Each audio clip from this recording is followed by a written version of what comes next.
I want to now turn our attention to some of the things that children with ADHD struggle with. Now, part of their challenge is in relationships. So with peers, as you start talking with them, they may interrupt conversations, interrupt a teacher. And so that in the classroom, the teacher may think that they're a troublemaker because they're really not paying attention, or it appears that they're not paying attention. Or they might be climbing up on the desk or something because they're bored. School is extremely hard for children with ADHD.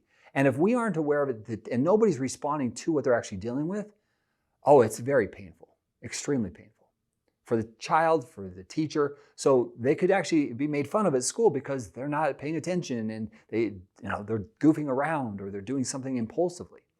So these are very important things for us to be aware of.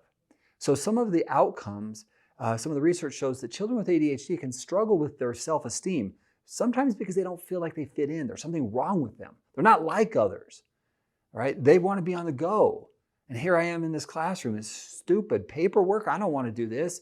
And so if they had solutions, you might realize, and we might realize as a society, if ADHD is channeled properly, it can lead to incredible outcomes. In fact, some of the business leaders I've seen as adults, they're brilliant with their ADHD.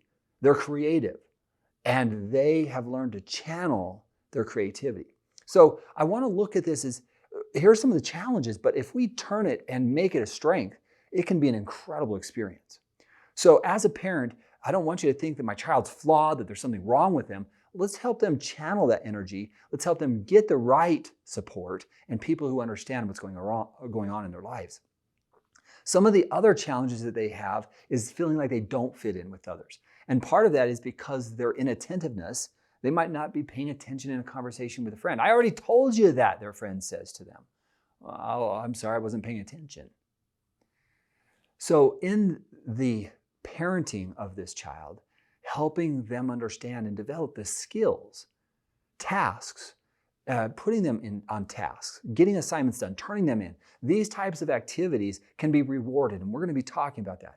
But unfortunately, some of the consequences in our society, we have not been favorable. Our school system is not really supportive or understanding of children with ADHD historically. We're getting better at it, but I still think there's so much more room to grow. Let me just give you an example of that. Did you know that if your child is diagnosed with ADD, you can actually get special permission for them to take tests differently than their peers? And the reason why is because they may need more time, they may need more opportunities in a non-distracting environment to take an assessment or test. So the point is, with the proper assessment, we can get the proper support. So these are the things that we're going to be looking for. And if you see those in your child, again, there's ways to support them, and we'll be talking about that in the next videos.